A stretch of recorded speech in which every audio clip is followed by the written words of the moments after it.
Everybody, welcome back to the Insiders Lounge. Today we have another episode and another special guest, Stewart. Thank you for joining me and feel free to introduce yourself.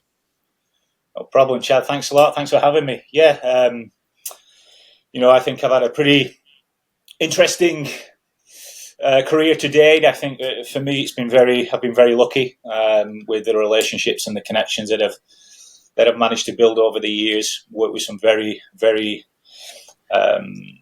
capable people and people that I've learned a lot from. I think you've got to have a little bit of luck in this industry as well, in terms of getting to, potentially where you want to get to. But I think I got into the industry at the right time. I've had, employees that have allowed me the license to flourish, which I appreciate, and really has given me a kind of a wide and broad kind of reach across, different departments and in different areas of the industry. So, straight out of university, I studied sports science and biology at the University of Hull. Typical kid coming out of the north of England, played football in the back garden, was into all sorts of different sports. I was half decent at cricket as well. I probably could have made a little bit of money at playing cricket, but football was always the passion, and actually wanted to be a physiotherapist when I was younger. I was always very interested in how the body works, and that led me to kind of my education in that area. I played a little bit of football too. I played at semi-pro level, but I always kind of knew really in my heart of hearts that I wasn't quite big enough or strong enough, even though I read the game quite well, to make money in the pro arena. So I was always very, kind of drawn towards education and development. Went to the University of Hull, which was great, very, very kind of tight campus. One of, I think, the better universities now for biomechanics and sports science in the UK. And then straight out of uni, I think, again, where you get a little bit of luck, and certainly I did, the first Virgin Active gym by Richard Branson was built 5 minutes away from my house. So I got the privilege of being the first kind of general manager for Richard Branson's Virgin Active gyms, primarily because I live 5 minutes away, and I could open and close, the offices at 6 a.m. and 10 p.m. So again, it was my first kind of exposure to a really kind of big company with big goals, and I think that certainly helped me, even though I was probably way under experienced to do that role. And it kept me in the industry, right? It kept me, personal training, using my university degree, which I always thought was important. And off the back of that, though, I always wanted to get back into football. I managed to apply and get a role with Prozone Sports, which at the time was, a really, really up and coming and already actually established company within the football kind of realms internally at clubs, and managed to get a role out in the United Arab Emirates, working as a general manager out there, overseeing 3 or 4 people, whilst also doing the role as performance analyst. I worked with a number of really interesting coaches. This was 20 years ago, but a very Dutch kind of model, very Dutch kind of culture, and I think that also has changed me, over the years in terms of how I, one, see other cultures, and two, kind of really kind of increase my thirst for knowledge of travel. I love to travel and be curious about new cultures and jump straight in there. I think it's important for your own personal development to do that, and I would advise anyone to take a role and get out of the comfort zone if they possibly can, for self-improvement. And I was there for 6 years. I loved it. It's not what it is now in the UAE. It was certainly a developing country right then, and it still is now. But it's come on a long way, and with Prozone, I managed then to go to get a role with US Soccer, where we analysed every single game in MLS, national team experience. The academy showcases at games, and the US Development Academy was just opening, I think, in 2011. We were analysing 2,000 games, every 6 months for their youth level, basically in order to try and track and develop the up and coming players out of all those academies. So a lot of work for one guy, to kind of deal with. And, I set up the business there. We built an office just outside Wrigley Field in Chicago, which was fantastic. Employed two, good people, and brought in interns along the way, which have now gone on to do bigger and better things within the industry, which is great. It's another area that I really, really enjoy, is developing other people and brokering relationships. Then through that, I got an offer from DC United to become their director of soccer strategy, which was a fancy title at the time. But it basically meant, there was no real job description for it. It was come in and make us better. You provided us with all this information in the past. We need somebody to do that. And then I progressed through kind of that rank there, and for the last kind of probably 4 or 5 years was technical director, overseeing probably all parts of the internal department. Certainly from a leadership standpoint and a touch standpoint, I was the guy that people came to, and we developed some good young players. We had some successes, we had some failures, but again, I think overall did a reasonable job there. At DC and left in December, and with all the information that I've kind of garnered and brought together, I'm now working on a consultancy basis. I've called it Mairs Consulting, a very bland title, but I think for me, kind of my brand and my personal authenticity towards people has always been that. I've tried to be very authentic, and I think in this arena whereby networking is everything and trust is everything in terms of certainly the football industry, I think that's the best way to go for me, and something that probably I should have done a while back.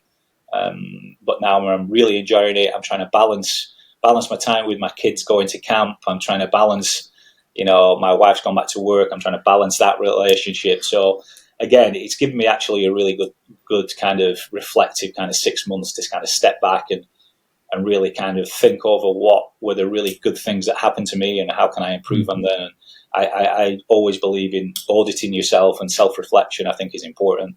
And then, seeing what the next challenges are. So I'm in that kind of that safe kind of space whereby I can pick and choose what I want to do, but at the same time, it's really important that I need to pick and choose those effectively, because I need to be ruthlessly efficient with my time, which is something that I've probably not always been in the past. No, it's a great overview. It gives you an idea of the career, the crazy career journey you've had so far. I want to start right at the beginning, though. What were some of the first footballing memories that you had? You mentioned sort of playing and it always being around you when you were young, but I'm curious that first football memory that stands out to you. It was probably a sad memory, to be honest with you. A memory that, one of those that you never forget.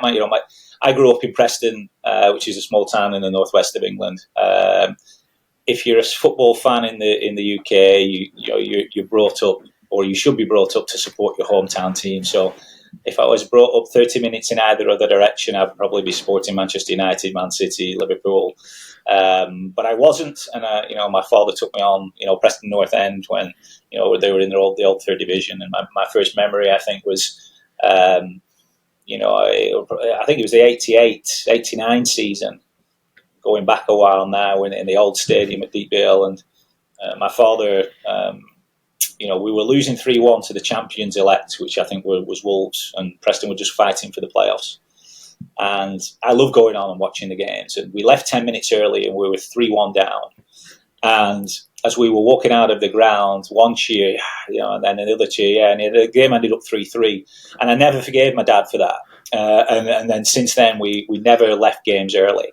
even though we were winning or losing. So I think that memory of kind of staying till the end, sticking it out, it was something that really, stuck in my memory, and one that kind of really got me, really into supporting the team, my hometown team. And then you mentioned that initial interest in the human body and working with it. I'm always curious, if you go back to someone's childhood, you can kind of get hints or ideas of their interests and where they would end up going with their career path. So I'm curious, if we go back to your childhood, were there hints maybe that you could get into the footballing space in terms of an actual career besides a playing career, where you could sort of see yourself working in the back end in some sort of way, or was that not really a reality?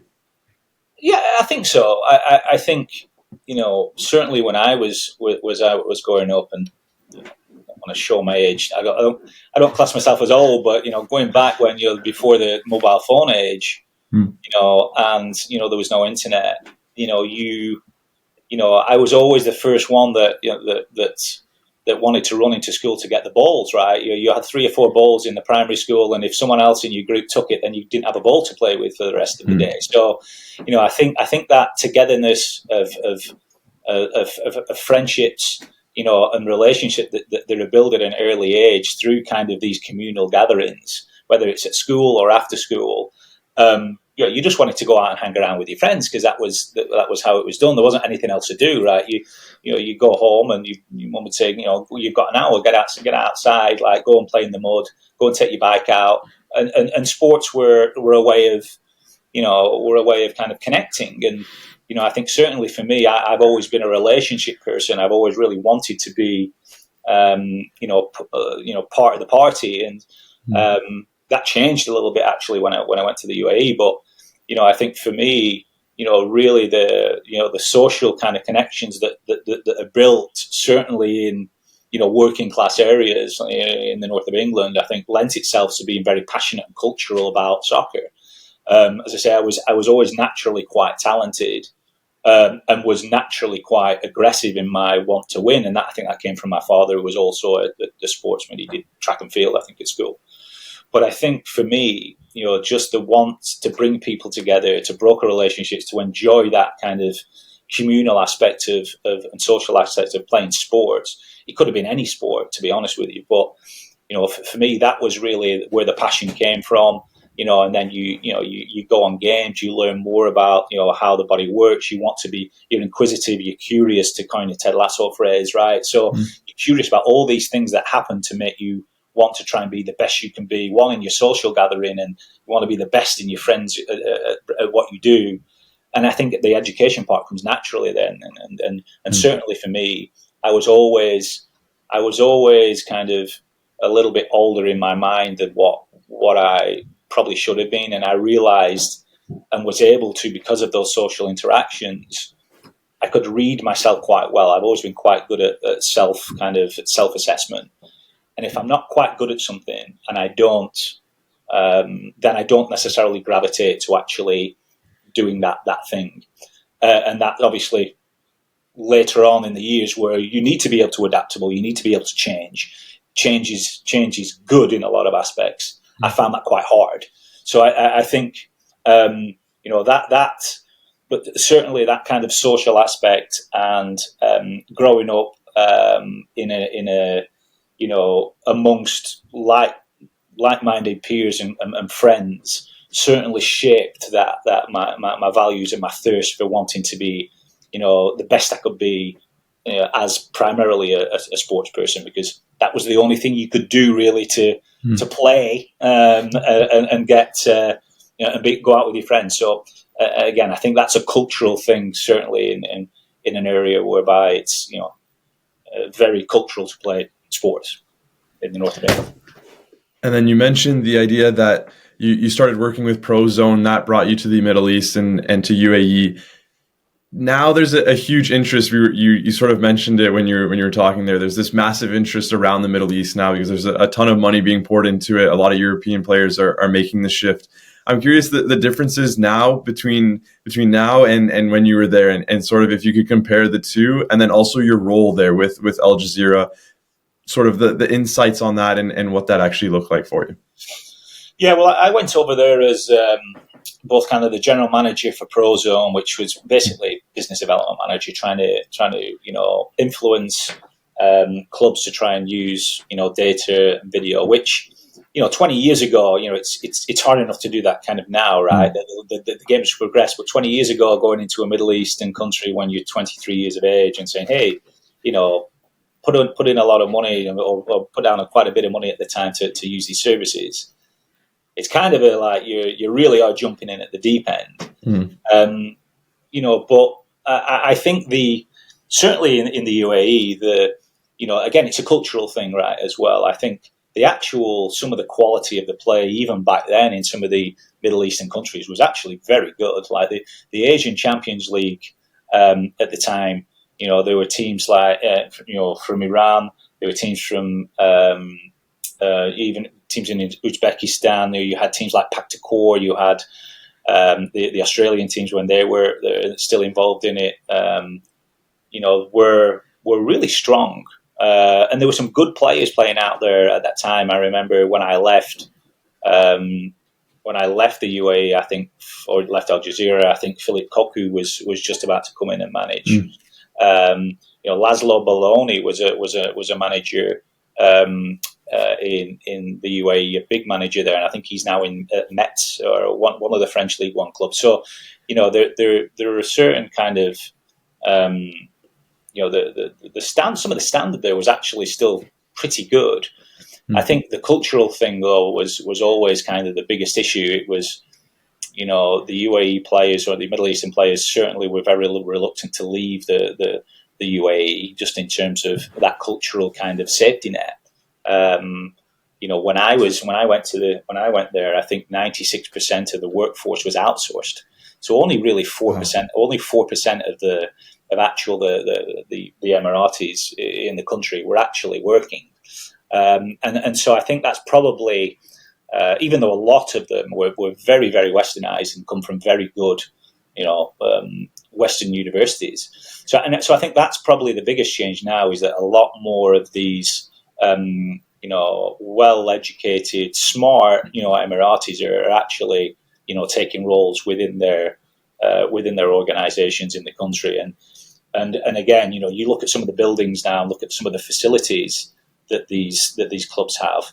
Unbelievable. I went to Qatar when the Olympic building was being built. I was in, that island. When I first went to that island, you could run across that island in an hour. When I first went there were, I think, 500 taxis on the island. And some random guy picked me up and took me to the Olympic building, and I paid him 20 dirhams or whatever it was. So I think just the development there and the infrastructure, obviously, around the World Cup and things like that, has grown massively. I think the issue that they probably always have is that do they have the kind of the talent inherently within their communities to actually push these players to the next level? And I think they've still struggled with that, which is why you see the Saudi boom now in terms of the big investment, which will probably taper off and temper down. But they're always going to have that kind of need to bring in and bring in and naturalize maybe some of these from other countries, because inherently they just don't have the numbers to produce these high quality players. But they've always had talent. The technical ability has always been there, but from a cultural side, in terms of do they want to leave, do they want to really push themselves, I think it's hard. It's hard for them. You then made the switch. If we look at your career, it's actually quite unique and quite crazy in a sense, where you see this man from the UK goes to the Middle East, then he's in the US working on the women's side, then he's back with Prozone working in more of the business side of things. So you're really switching things up, and I think that's healthy for the brain, and it does make it unique in a sense. With the women's national team, I think they ended up winning the Olympics, finishing with gold, and then they won the World Cup sort of back-to-back years while you were working in that sort of department. I want to get some insights on that team, especially when you're comparing it towards the men's team at the moment. That men's team is just struggling to find the consistency and the ability to reach sort of that next level and reach the competitive level with the top European sides, the top South American sides. I'd love to hear your opinion from the women's side now, how they've been able to really dominate that space. Yeah, well. Firstly, I think that there were a couple of things that really stood out to me when I was working with those guys, and I worked closely actually with the federation. So I actually worked out of US Soccer at the Chicago house in the old soccer house in the old building in Chicago, and so there was a very kind of always a very deep connection with all assets of that technical program. And I think it just so happened that because of at the time the women's game and the women's resources obviously were very high, right, at that time. They were by far the best resourced national team in the country, in the world, sorry.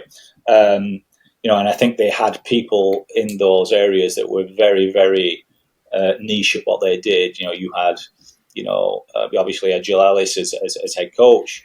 You had Steve Swanson, who's obviously a really good head coach at the college level. You had Tony Gustafsson, who's now the coach of Australia. He was the assistant coach.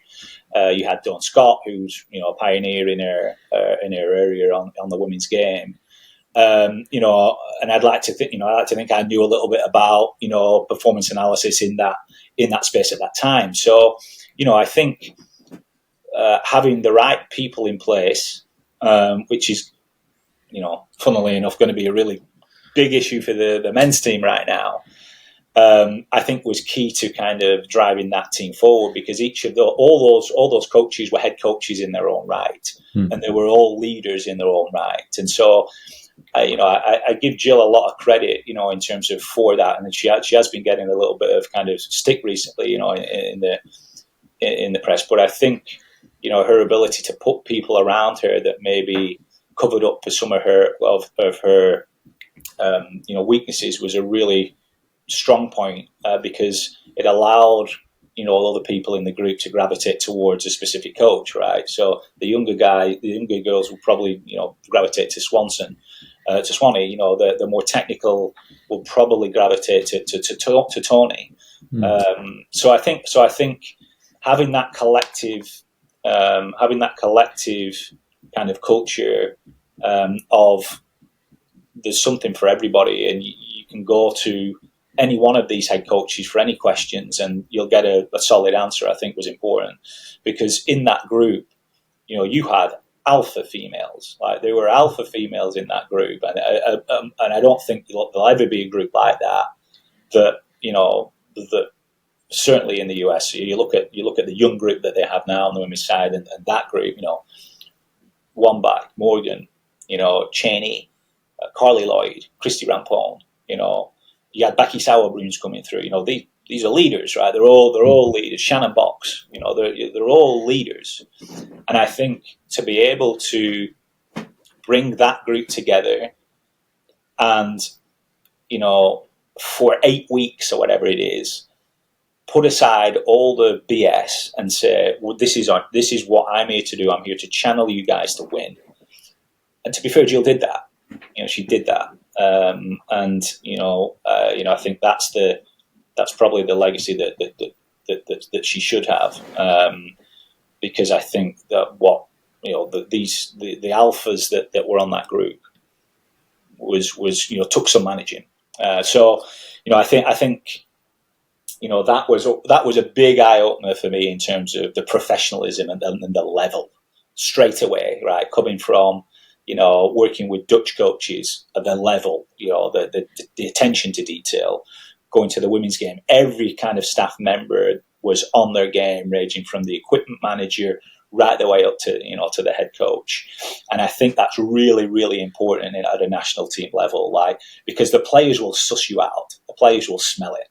And if there's not a clear objectives, set out, it can go downhill pretty quick. And I've been the other side, whereby I was when Tom Samani got fired. I was in that group then when Tom Samani got fired and Jill got the head role. And so I work with a number of different types of coaches that have different leadership styles. And as I said, Tom was a great guy, soccer knowledge fantastic. But when coming up to a World Cup, when you have all these high personalities, they want to be led. They want to smell a win. and you know that's probably why you know that Tom unfortunately lost his job. But again, just the sheer determination to win and the ruthlessness of what those players were like. I don't think you'll see another level of that on the women's team. Certainly, I don't necessarily see it now, but it was just unbelievable to work with, because you had to be on your game or every single second, and everybody held each other accountable for what they were going to do, and if there was something not quite right in a meeting, it would be scrutinised. If there was not something, every session was pulled apart. Every time you brought a player in and showed them some stuff on the video, there was a reasoning for it. This is how we're going to do it, and this is how we're going to win.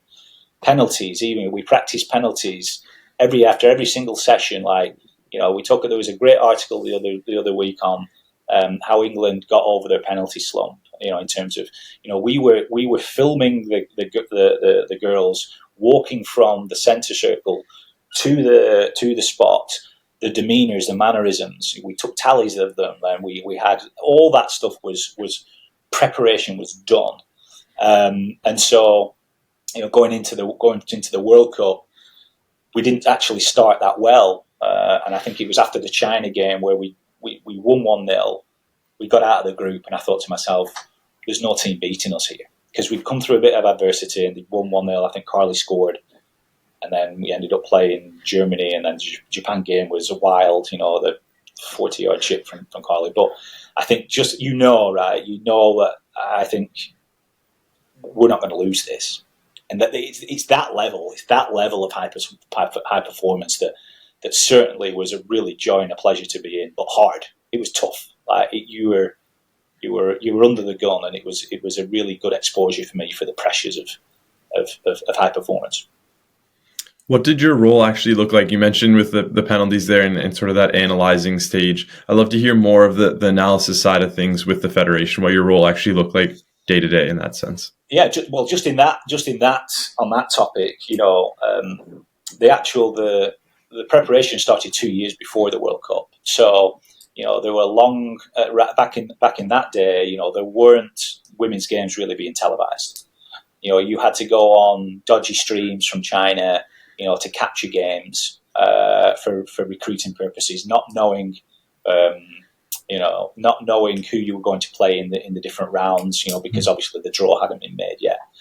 So, you know, the preparation from a scouting point of view was really my main area. So when the draw did get made, we've got at least, you know, 3 games of South Korea or North Korea or whatever it is, if we played those teams in any of the rounds. And then obviously, you know, you talk about the structure and the preparation. There were 4 or 5 scouts that then actually went round all these different countries watching these teams. We used Huddle in terms of live tagging some of these games at games. So a coach would be going to watch France play in France. We would have a model set out of how we scout. So this is what we look for in the opposition, lines of confrontation, how they build through the phases, etc. All that would be live tagged. I would get sent the live tags. I would marry them up to the video, and then I would build a database for every coach or every scout, the 3 or 4 of them, to go into and produce their reports. So it got to a stage whereby even before the draw had even been made, and certainly before the first rounds of the tournament began, we knew everything about every single player, all dashboarded, broken down. And as I say, for the penalties, even things such as how players put the ball down, tendencies in terms of where they were looking, how they addressed the ball. There was one French player I remember who was a really good penalty taker, but has tells. Would always open her hips a little bit more when she was going to a certain side, and so we would have goalkeeper meetings that addressed that. The goalkeeper coach at the time, Paul Rogers, again, was very analytical, very video led, and we put those penalties up and say, look how she addresses the ball. Like, if you see that, obviously, we're going left or right. The whole Pickford thing where he has the names, we were doing that. We were doing that back then in terms of, it wasn't as sophisticated as on a bottle, but it was a piece of paper that you pull out, Amondi, Henri, go to your right. And it was something that we were doing even back then, but probably at a less kind of sophisticated level. So just that level of detail around the women's game was way kind of further on than the men's at the time. And I think obviously when Greg came in, he was probably caught up pretty quickly because he was very analytical. So again, before its time, really, I think in terms of the level of detail that went in, and it's no surprise that they ended up winning championships. What was it like adapting to all these new cultures? I mentioned in the past where you're from the UK, you end up in the Middle East, then you head to the US, and now you've stayed there. I'm curious how you were actually able to adapt to them, and sort of the inspiration behind wanting to try new things and try new cultures out. Yeah, I think, as I said, the travel part of it was very interesting for me. I always wanted to try and push myself a little bit more. Like, my thirst for kind of, education and immersing myself in different things. I like challenging myself. Probably going out to the UAE at 23 was probably a bit too big of a challenge.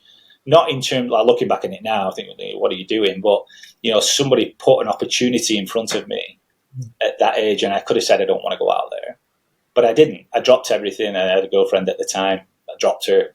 I did it nicely, but it was one of them things. But whereby I was just laser focused on my career and wanting to do something, because I think I knew deep down that there's not going to be many opportunities like this to take, and I think that's a big thing coming out of this, is that you have to take your opportunities, like, even if you're not quite ready to do them, like, worry about that later, like, take the opportunity and then do all you can to be good at that role.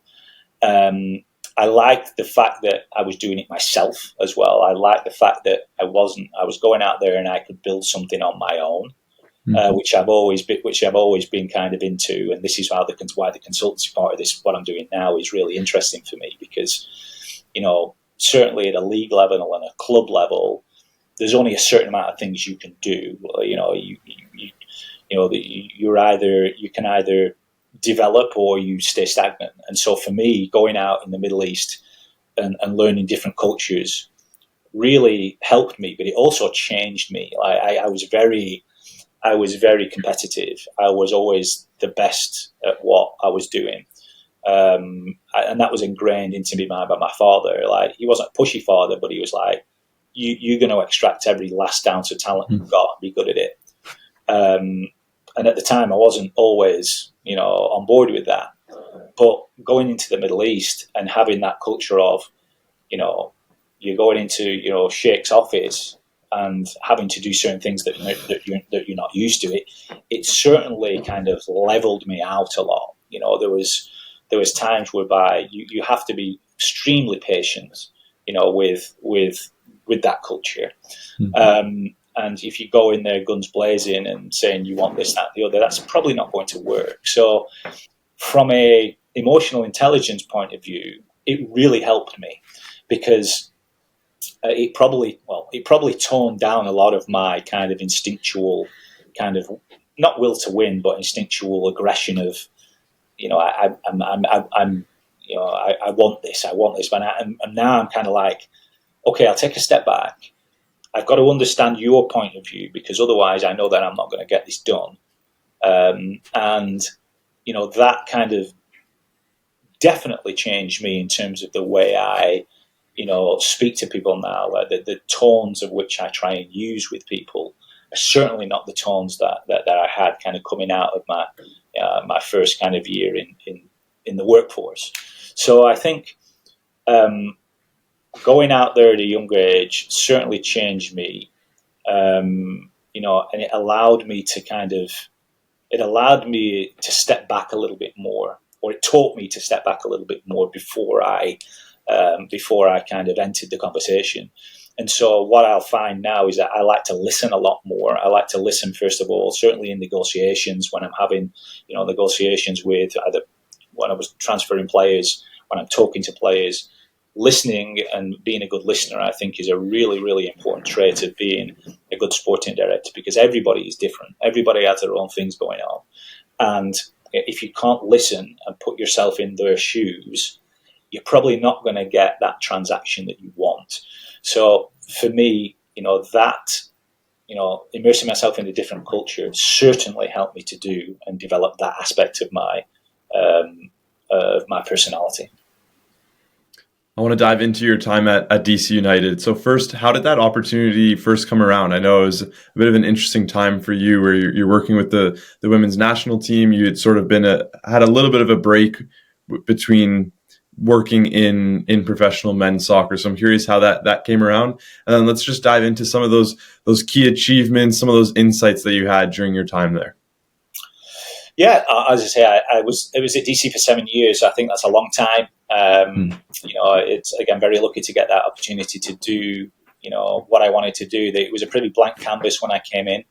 They didn't have much. I think it was a slow burn in terms of introducing, data technologies, introducing a, recruitment strategy, but to be honest with you, they let me, trial and error a lot of things. One of the biggest tasks that we had when I first joined DC United in 2016 was putting together a report on Lucio Acosta. So we had Lucio Acosta, or the opportunity was Antonio Nocerino, who eventually I think went to Orlando. We had the discovery on Nocerino, good player, coming in from Europe, or this this 20-year-old kid, from Argentina, who was the jewel of Boca, and so that was really interesting for me. Right, a big decision straight away, evaluate that for us. In the end, I think we made the right choice with Lucio. Obviously, he's gone on to be a really good player. I think at the time, DC, he was probably a little bit lost in terms of, we didn't have a huge amount of quality around him until we got Wayne in. But I think obviously that was a satisfying kind of, first kind of 6 months for me. And then the other one, actually, I think it was in the same season in 2016, where we were actually bottom around this time. And we traded for Patrick Mullins from New York City, who always had a Maryland kid, was always kind of in and around kind of the goals, a really good finisher. But I sold our group on his ability to finish, and expected goals and things like that was just kind of coming into in that MLS. And I just took it upon myself one day to, across the coach's room, I wheeled the whiteboard in, and I had, it was either Mullins, and 3 other MLS guys who were more established. And I said, this is the reason. And I just left it in the room. And the coaches came in, because, Benny used to have his bike in the static bike in the room, and while we're in meetings, he'd just he'd cycle and bike, and we'd chew the fat. It was a great, in RFK, it was a great kind of environment to be in. All sorts of different things got passed around. But I think we were in that room, and it came in and like, well, hell's this? And it's like, well, this is what I put together. And I think we had Davy Arnaud still in there, was in there as well. I was like, Stu, man, I love this stuff. So again, it's one of them where the conversation and the culture of being at RFK is different level. We went around the room, and it was 2-2 in terms of the votes, in terms of if we're going to sign. And it was left to me. I told the vote, right, okay, kid, who do you want? I said, well, I'm going to go for Patrick Mullins. And we signed Patrick Mullins, I think, for $150K from New York City. And we ended up, I think, like 2.3 points per game for the rest of the season. And he scored like 8 goals in 10 games and got us to the playoffs. And so that, I think, bought me quite a lot of equity in the short term. So that was a really satisfying one as well, to do. But I think even some of the other things like, signing your homegrown players and having them come through. The young lads I really enjoy working with the young guys, from start to finish. I really enjoy working with, the academy directors in terms of, pushing these players into a first team environment. I think it's really important, for the stability of the club, for the, just for the, the buzz around the club when you have a hometown kid do good, and now DC have probably 3 or 4 of, good young players that are actually contributing now that I kind of help bring through. So I think that also is again, really satisfying from my point of view that some of these kids are actually doing really well and have progressed from 4 or 5 years in the academy now to playing for the hometown team. I think there's nothing really sweeter than that if you're a young kid. You ended up spending 7-8 years at the club. In the soccer or football industry, that's impressive in any role, really, because the turnover is so quick now. And you mentioned that idea of sort of buying in and getting that equity, and especially early on, you mentioned that being so important. I'm curious, some of the key indicators or things that led you to realize that you could spend a long period of time with the club, and sort of that loyalty factor. What were some of those indicators that helped both the club and you build such a strong relationship in that time? Yeah, I think certainly that it's been proven that the owners at DC are loyal for sure. I think they do appreciate the work that you put into the club. I think that your demeanor around the place, and I think your ability to harness good things when things aren't going quite well, I think is really important. So DC have been very much kind of a yo-yo team, for want of a better word, in the last kind of 10 years or so. There's been some pretty good moments, and then there's been some pretty low moments. For me, I think building the trust certainly amongst the players is one thing, but building the trust of ownership is another. I always was kind of the one to, put, the kind of seasonal reporting or the State of the Union reports together for our group. And I think, and sometimes that was really tough because it's hard to go through a season and you finish bottom, which we did, I think, in 2017. And say, we're doing all right here. It's not going to fly, right? It's one of them things whereby we're not good enough. And I think the same thing probably happened in 2022, right? When we weren't good enough. We went through where we were signing. We had 7 Loudoun United players. I was also the general manager for Loudoun United, as well as DC, concurrently. And,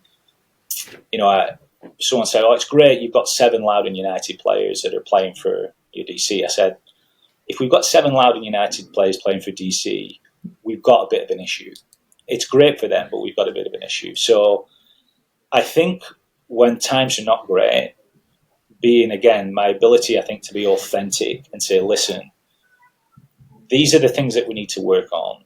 If we do this, we can get better at it. Certainly coming out of that 2022 season, we needed more experience. We needed, to be more competitive. That was the first thing we needed. We lost to Philadelphia 7-0 and I think 9-0, and it was dreadful. We'd gone through 3 coaches in a year, going from a all-out press attack, high intensity from Hernan Lozada to completely the opposite with Wayne and Chad kind of overseeing things in the middle. So we didn't have neither the the players nor the style to suit those players in the team.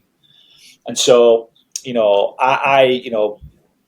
club parted ways with Lucy, and I kind of just took it upon myself to just do the role without actually having the role itself. And I think for me, it was another opportunity which I just kind of took and took off my own back to establish some kind of better lines of communication through strategic planning. So we need to get better. We need to get more experience. We need to get competitive in multiple areas. We need to have 2 players per position who can play. And I think going into the last, we didn't spend a lot of money, right? Because, it was one of them things whereby it was, DC's not really been a huge spender in the last kind of decade, certainly since I've been there, or was there. So for me, it was one whereby if we're competitive and we can hit certain markers, the physical side of it, and the technical side will be okay. We were actually doing pretty well in the first half of 2023. We were, I think, 3rd or 4th. And then 2 things happened. One, we lost Lewis O'Brien, which was a big loss for us. We were always going to kind of lose him. And the issue with Taxi Fontas in terms of the whole kind of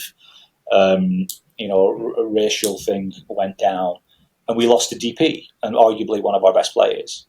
And then you're going into the second half of the season, losing 2 of your best players and not really being able to replace them. And that really hurts in MLS. If you take everything out of it. If you lose your 2 best players, it hurts. And certainly for a team that probably lacks, the quality and the dynamism of most of the other teams.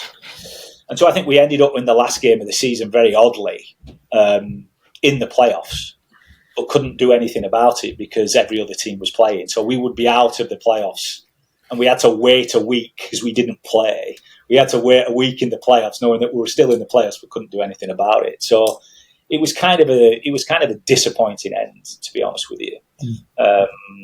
But I think for me, I took kind of great pride in that. And to be honest with you, I learned a ton because you have to take the initiative in some instances. I had a good relationship with Wayne and the staff. Again, that role is there to support those guys. And I had some really good experience on the back of that, which, again, I probably wouldn't have got if I hadn't have just took it upon myself. So, I'm really glad I did it. A disappointing end, but that's football. That's how it goes. You mentioned that impact of the 2 DP players, and I think MLS is unique in the sense where you have the salary cap. You have a lot more rules when it comes to structuring a roster and managing a team. Can you dive into, if someone's listening for the first time and looks at the MLS and they look at the rosters and like, how does this work? What are the U22 initiatives? Can you dive into some of those unique rules and regulations for building a roster and kind of give an overall view on how that works? Yeah, it's pretty tough. What I would say though is that every MLS team has almost like an administrator that helps the team be compliant. The trick is, in a trading league, you need to make $50,000 look like $150,000 to somebody else, because if you think about it, you're always making someone weaker or stronger within your group, within a trade, right? If you take a player and then you're making them weaker, you're getting stronger. It's like, what's the trade-off for that? So, I think that's where you become very good at kind of, timing is very important. So, when looking at teams and knowing when they're weak and knowing this team needs a left back, they don't have any money. Okay, let's pitch them our left back and overprice them. I think that's in a salary cap league is really where the experience lies in terms of the front office executive, and to do that for 7 years, it was great for me. But I think the overall kind of arching, let's say, it's around 5.4 million in terms of your salary cap. You can have 3 players that can go over that amount. You can pay them whatever you want in terms of their designated players. This year, I think it's 660,000 counts towards your cap for those 3 players. So if you have 3 TPs, you're 1.82 million into that 5.4 million before you even start. Under 22 initiative players, You can pay any amount of transfer fee for that player. Their salary cannot be more than 650,000, I think it is this year, but only 200,000 of that counts on your salary cap. So this is where Miami have done a really, really good job, right? They bought in 3 really good DPs, and they bought 3 under 22 players that are essentially DPs as well, because they paid 8-9 million for each of them. And suddenly they go from, like, say, a bottom of the table team to having 6 DPs and, running away with the league really at the moment. So, I think certainly the league's going to change in terms of some of those rules, I think, based on Miami and just their message. It just has to, the huge Apple deal that's come in. They've already started to relax some of the rules now, whereby, when you sold a player in MLS, you have to accrue, and this is maybe a rule that you don't know, you have to accrue and all the acquisition fees back before you can actually spend that money. So if you spend $5 million on a player and you sell him for $2 million, you don't get any of that $2 million to actually spend on your squad.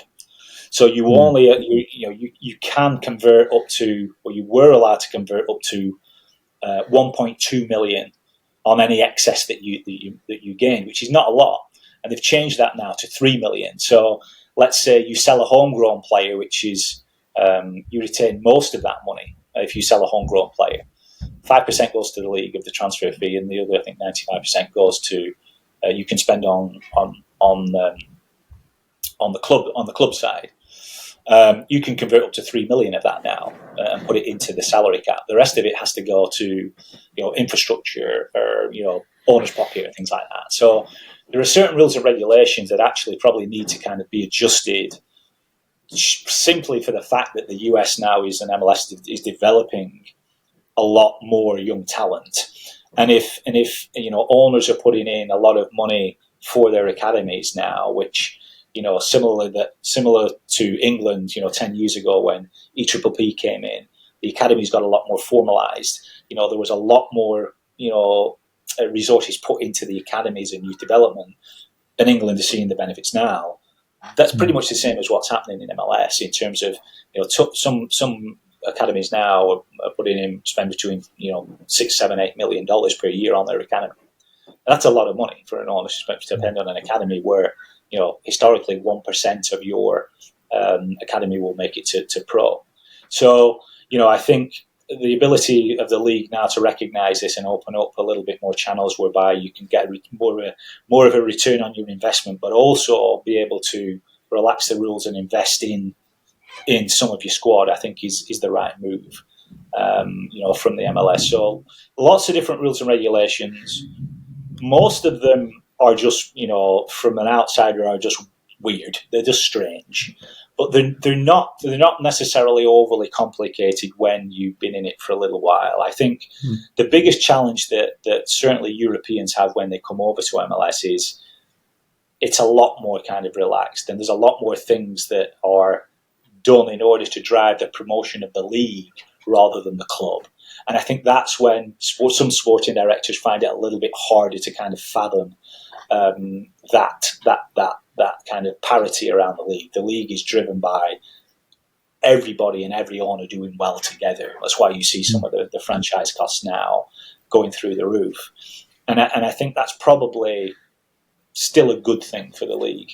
But certainly some of these rules and regulations need to be, I think, looked at and relaxed. And I'm sure they will be. Certainly with the World Cup coming up, the ability to generate an extraordinary amount of money is going to be a phenomenal event. And so MLS will recognise that and for sure will have to kind of move with the times a little bit in terms of relaxing some of their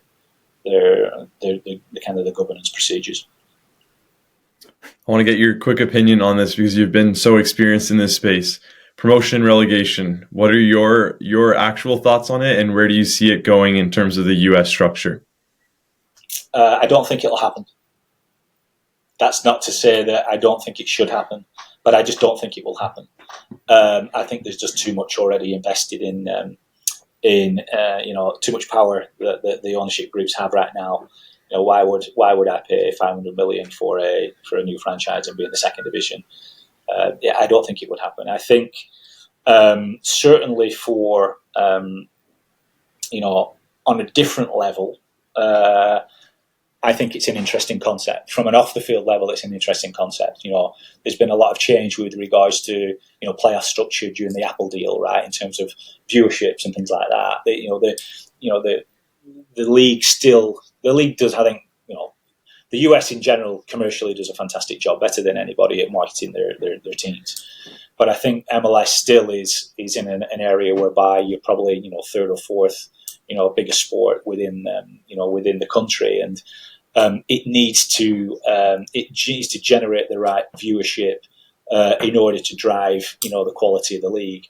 Promotion and relegation is an obvious one that kind of will bring more jeopardy in terms of the excitement of the league. But I think because of the stakeholders of the league, I think it's just going to be difficult. I can't see it, and it's the same process. It's the same process with regards to bringing the MLS on a more European structure, a European kind of timeline. It's hard. Like you can't play games in Colorado in December. You can't play games in Toronto in December. Like you can't even get to the ground. There's that much snow. So it's tough, right? But I think I do feel that some of the unique traits of the league are exactly that and should stay. I think the trading thing is really interesting. I think certainly for me coming into it at an earlier time, I found it fascinating. The league is fascinating, and I think it's a good league. I think people say it's not a top 10 league. I think it's pretty close to being a top 10 league. It can pay the financials. It can pay the salaries. Moving towards, as I say, a World Cup whereby this will probably make or break the league if it wants to really try and crack that top 10 league and be serious. This is the time to do it. So I think the league recognises that, and they'll start to shift some of these rules and regulations in order to be a little bit more expansive. I would have thought. I want to get your input on relationship building. Obviously, within your role, you're constantly speaking to sporting directors, general managers, coaches, players, kind of across the board. I'd love to hear some of your insights on how you built relationships and how you carry on to build relationships even post being within a league structure, within a club structure. Yeah, I think for me, I always want to try and work with honesty and integrity. I think again, I think it was, I can't remember who said this. You can question anything you want. You can question my decision making. You can question. It might have been Damian Kamali actually. You can question my decision making, but don't question my honesty or my integrity.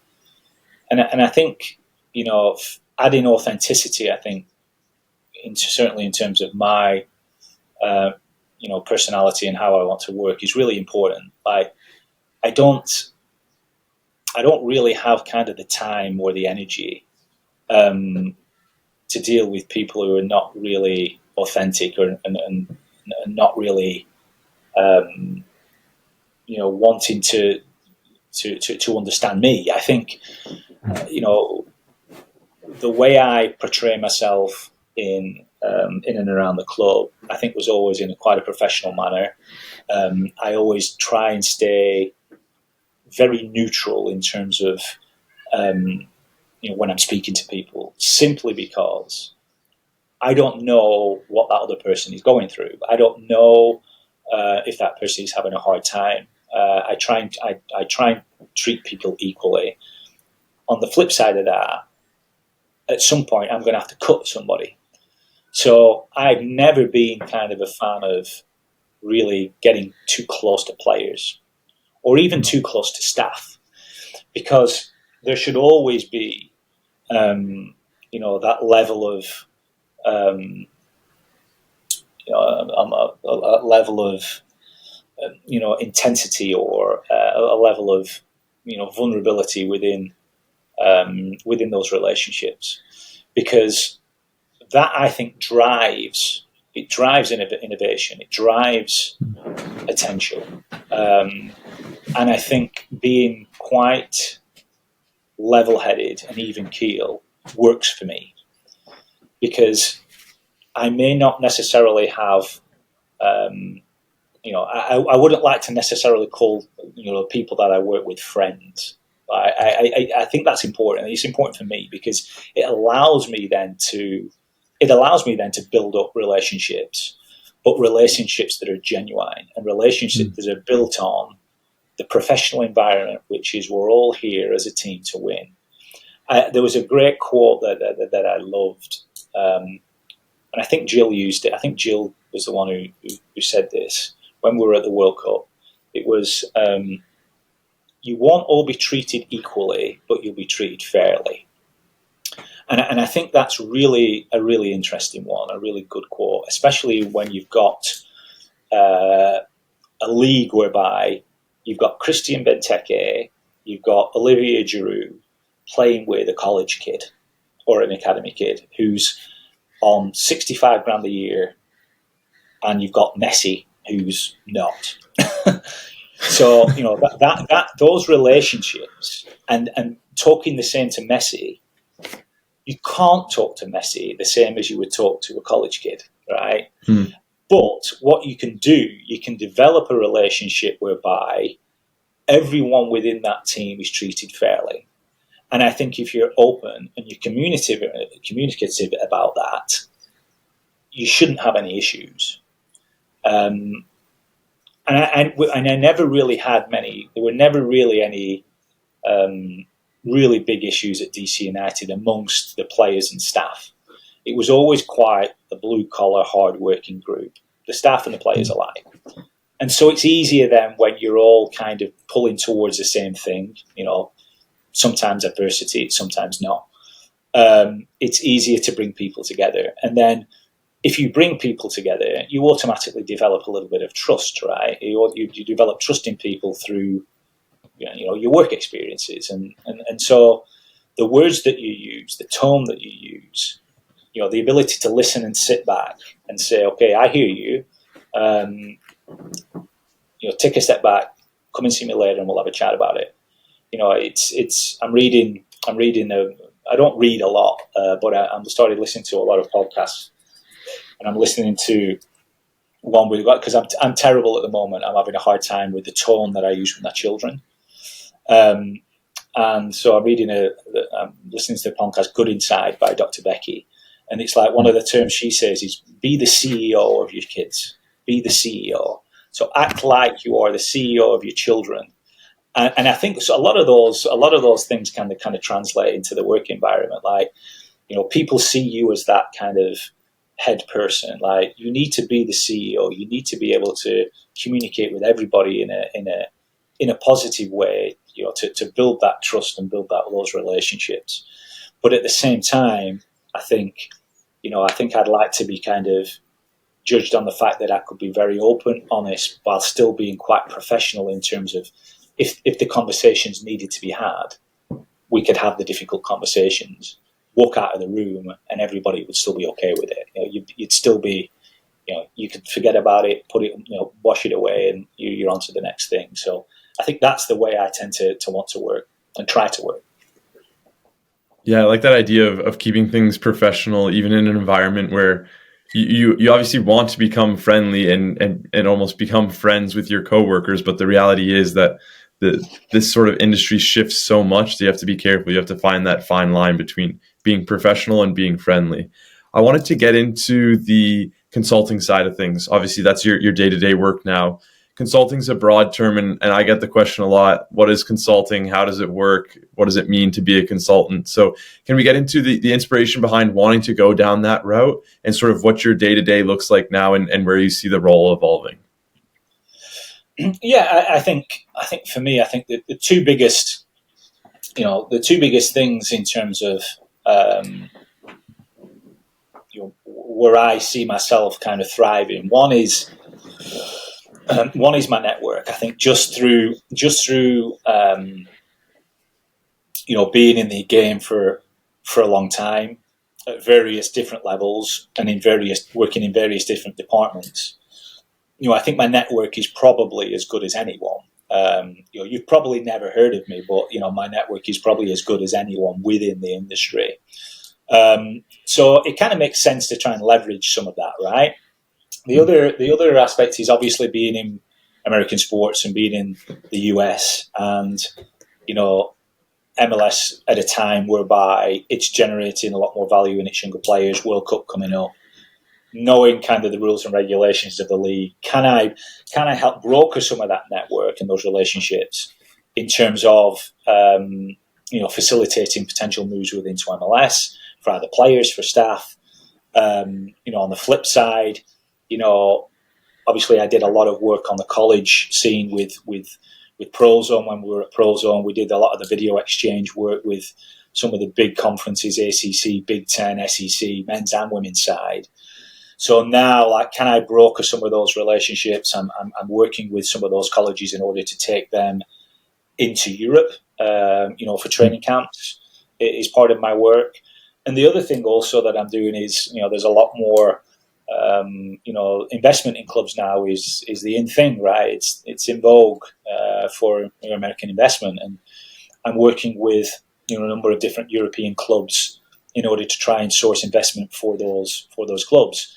A lot of the work involves around not just the end transaction, but building a strategic plan in terms of how those teams can be financially stable, whilst also delivering a robust soccer-centric framework, right? In terms of how can we pass some of this knowledge transfer on from American sports and put them into European sports, because I think certainly in certain European countries, they're still quite kind of robotic in terms of how they kind of drive revenues and how they see transactions from a negotiation standpoint.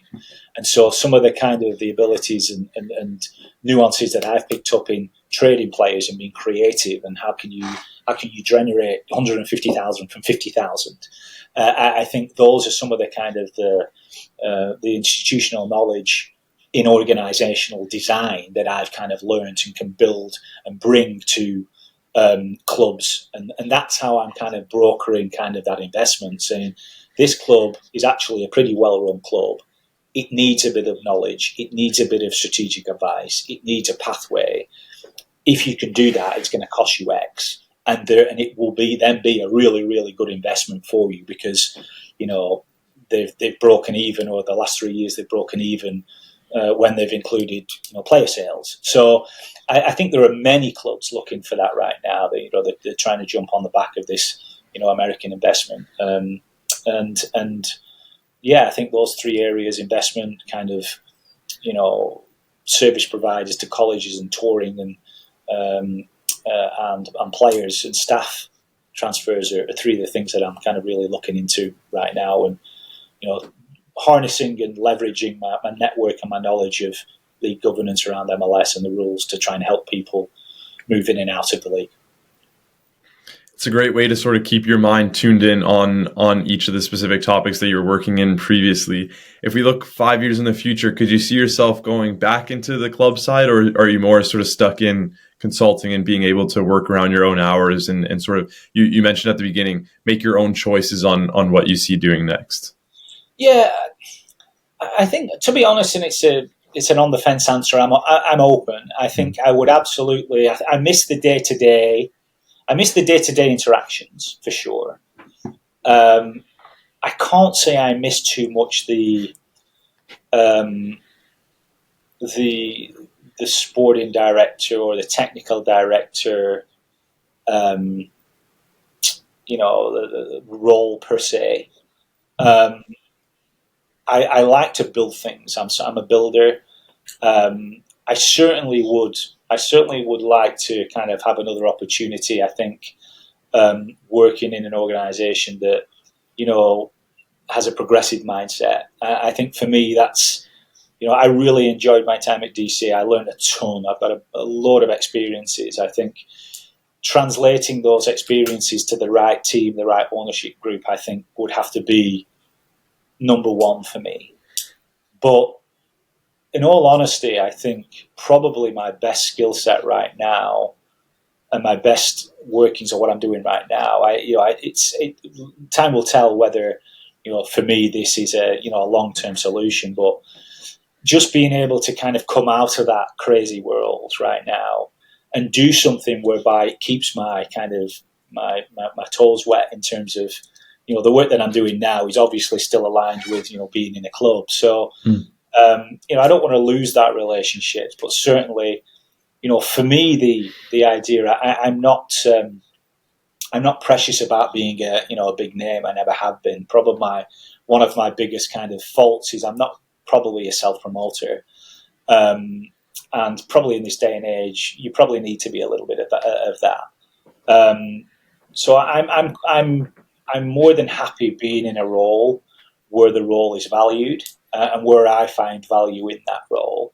I'm quite happy. I think I know where my value lies, and I think being able to take a step back and really do something now whereby I'm really into it, I'm really excited about doing this consulting work, because I think I can add real value, right?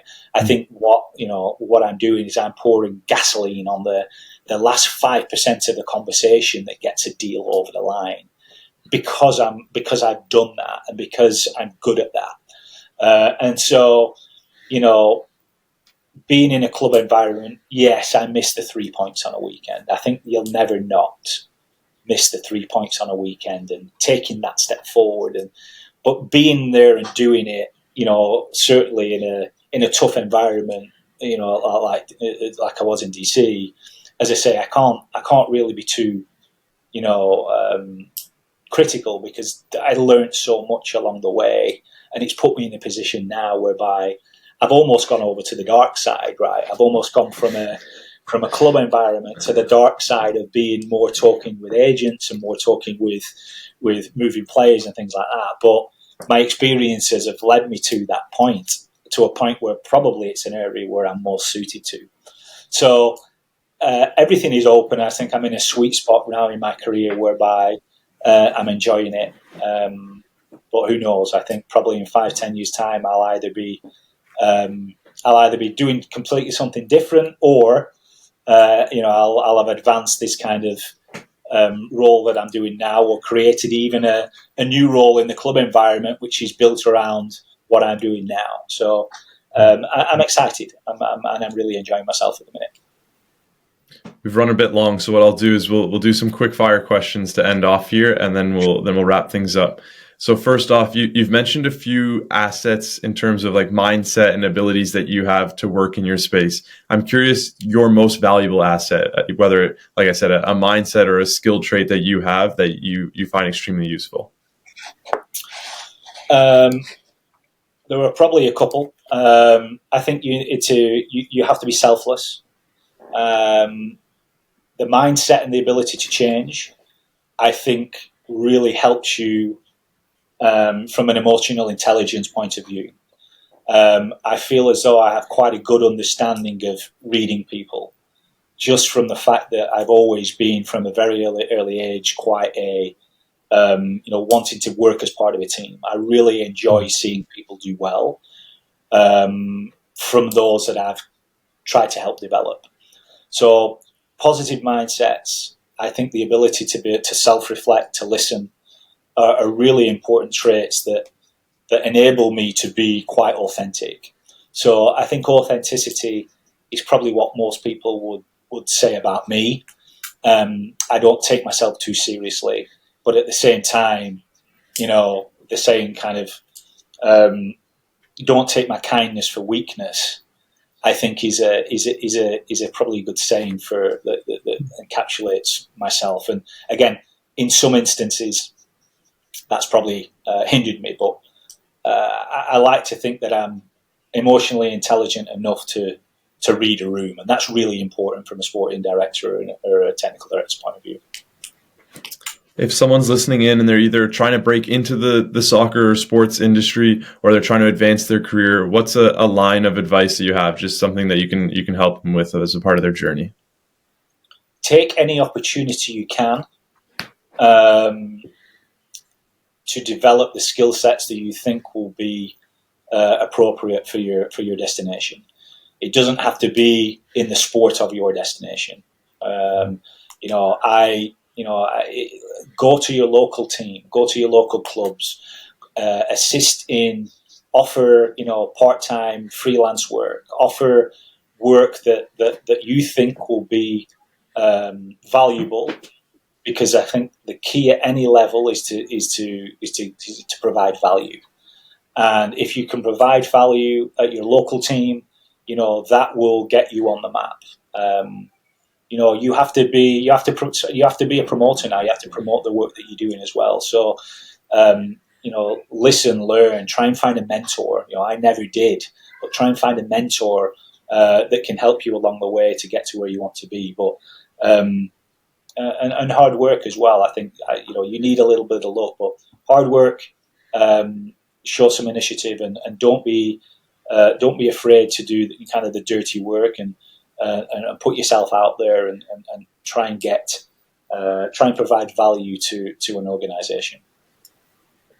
And the last few here, do you have a favorite quote or saying, something that you live by? You mentioned a few good ones throughout. I had a couple. I think now. I think the one that I quite like, and I saw the other day, is that the measure of intelligence is the ability to change. I think change is a really interesting topic, and I think you can use change for the good. Like, I've been lucky to stay in roles for a long time, but I really think now, looking back, that if I'd had the ability to change, or had the courage to change, and try something a little bit new, I'd probably be even a little bit further than where I am now. So, change, don't see change as a bad thing. I think change can be good in a lot of different ways. How do you recharge or stay inspired outside of work? I love to cook. I like to cook. For me, again, doing something kind of out of the box. I've tried meditation, so I'm trying to meditate at the moment. I always found that I thought that meditation would be not for me, because my brain is wired at 100 miles an hour. But actually, I just downloaded an app, and I've tried it, and I've been on it every day. And it really, if you can understand it and stick with it, it works. So, eating well. I've been going to the gym, and really, I think finding a balance and taking a little bit of time out for yourself is important. And again, I've never really been wired that way, but I think finding something that is new and different, changing something, making a change somewhere, I think certainly can help you rewire. But meditation has actually been really good for me, and I never thought it would be. So try it. I do 5 to 10 minutes a day. I try to do it at the same time every day, and it's working for me. No, I love it. That's unique. I haven't heard that one before. If you didn't go down sort of this route that you went with your current profession, where do you think you'd be? What sort of industry would you work in? I think I'd still be pretty close to trying to sports. As I say, I really wanted to be a physio when I was at university, and I wanted to. I've always been very interested in biology and the human body. So maybe a physio or an athletic therapist or something like that. I think I would. That's probably something that would interest me the most, and be my kind of secondary. If I wasn't doing what I'm doing now. And the last one here, if you could sit down with one person for a meal, dead or alive, who would it be and why? Okay, probably Churchill. Winston Churchill. And just questioning him on his leadership styles, in terms of how does he develop that strategic foresight in terms of some of the moves that he made, during the war. I think there's no greater kind of model that I can think of that has that degree of strategic foresight, in terms of knowing your opponent, knowing what's going to happen, and then acting on that. I think that would be really interesting for me, and because I think the ability to think forward and be calculated and risk taking. I think it's really interesting, and obviously he did it at a pretty high level. So he will be one that I think will be really interested to sit down with and take some notes from, for sure. No, I like that one. I think I would join the table if I had the opportunity. But Stewart, I appreciate your time. I appreciate your insights. You gave a lot of great insights into your career, your journey, and some of the things that you don't necessarily hear on the day-to-day, just through general news and so on. So I appreciate that. If you have any last words, feel free, and then we'll wrap things up. No, thanks, Chad. Appreciate it. I've enjoyed it. Something different for me, and as I say, it's I like to. I like to share details. I've never been precious about kind of sharing knowledge. I like that, and hopefully that can continue, and just people can take a little bit of knowledge and potentially inspiration out of this podcast. And I really appreciate you having me on. Of course, we'll speak soon. Thanks, man. Appreciate it.